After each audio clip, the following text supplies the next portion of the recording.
नहीं चलेगी नहीं चलेगी तानाशाही नहीं चलेगी नहीं चलेगी नहीं चलेगी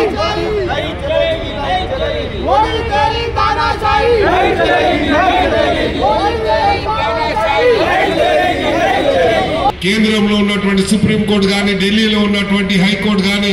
ఢిల్లీలో ఉన్న డీజీపీ గాని సుమోటో కింద వీళ్ళ మీద కేసులు పెట్టకపోతే పోలీసు కూడా వాళ్ళతో భాగస్వామ్యంగా ఉంటుందని మేము భావించాల్సి వస్తుందని ఈ సందర్భంగా మేము డిమాండ్ చేస్తూ ఇప్పుడు మెట్టు సాయి గారిని మాట్లాడాలని ఈ సందర్భంగా కోరుతూ ఉంటాయి.